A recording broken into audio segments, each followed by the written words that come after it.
gulo ng tao, kasing gulo ng mundo.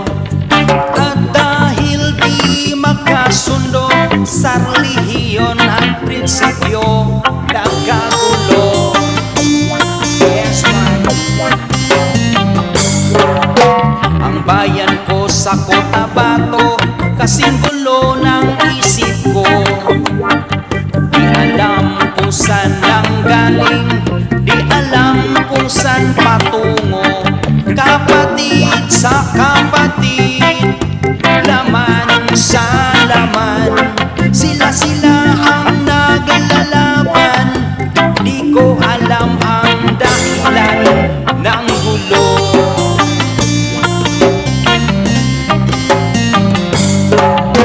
Bakit nagkaganon?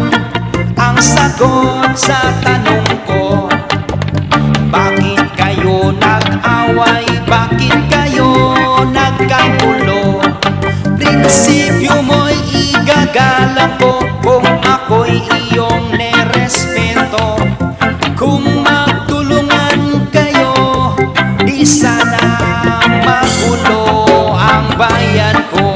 Yes, man. Sa bayan kong Sinilangan, sa Timog Cotabato, ako ay namulat sa napakalaking gulo. Dahil walang respeto sa prinsipyo ng kapwa-tao, kapwa Pilipino ay pinapahirapan mo.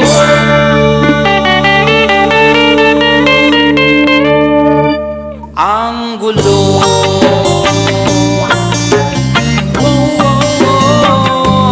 Ang gulo-gulo, ang gulo.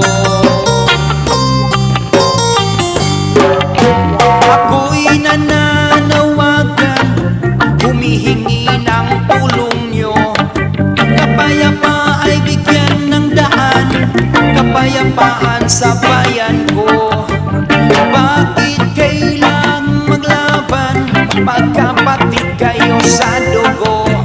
Kailan kayo magkakasundo? Kapayapaan ay kailan matatamo ng bayan ko?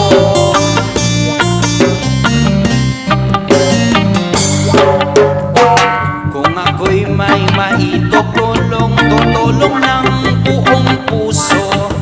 Gitara ko'y aking inaalay, kung magkagulo'y gamitin mo. Kung ang kalabay walang puso, puso na rin ang gamitin mo. Bituin mong sangkaibigan, isipin mong siya'y may puso rin katulad mo.